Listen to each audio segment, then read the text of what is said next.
அநேக நேரத்தில் நமக்கு சந்தேகம் வருது, ஆண்டவர் தான் பேசுறாரா இல்ல வேற யாருன்னா பேசுறாங்களா, இல்ல பிசாசு பேசுறாங்க.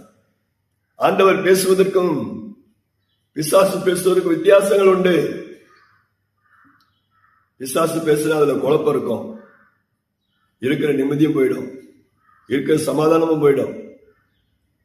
ஆனா ஆண்டவர் நம்மோடு கூட பேசும்பொழுது ஒரு தெளிவு இருக்கும்.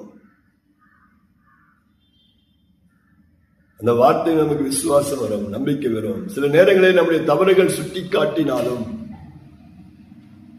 அதுல நமக்கு ஒரு திருப்தி இருக்கும். நான் செய்த தவறு ஆண்டவர் என்ன சொல்லி இருக்கிறாரு, சந்தேகம் இருக்காது, குழப்பம் இருக்காது.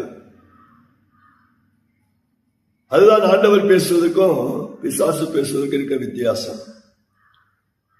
ஆண்டவர் பேசுகிறார் இல்ல என்று சொல்லி கொஞ்சம் சந்தேகம் வந்துருச்சு. ஆண்டவர் எனக்கு ஒரு அடையாளத்தை காட்டுங்க, நான் தோலை போடுவேன், பனி தோல் மீது மட்டும் பெய்ந்திருக்கணும், பூமி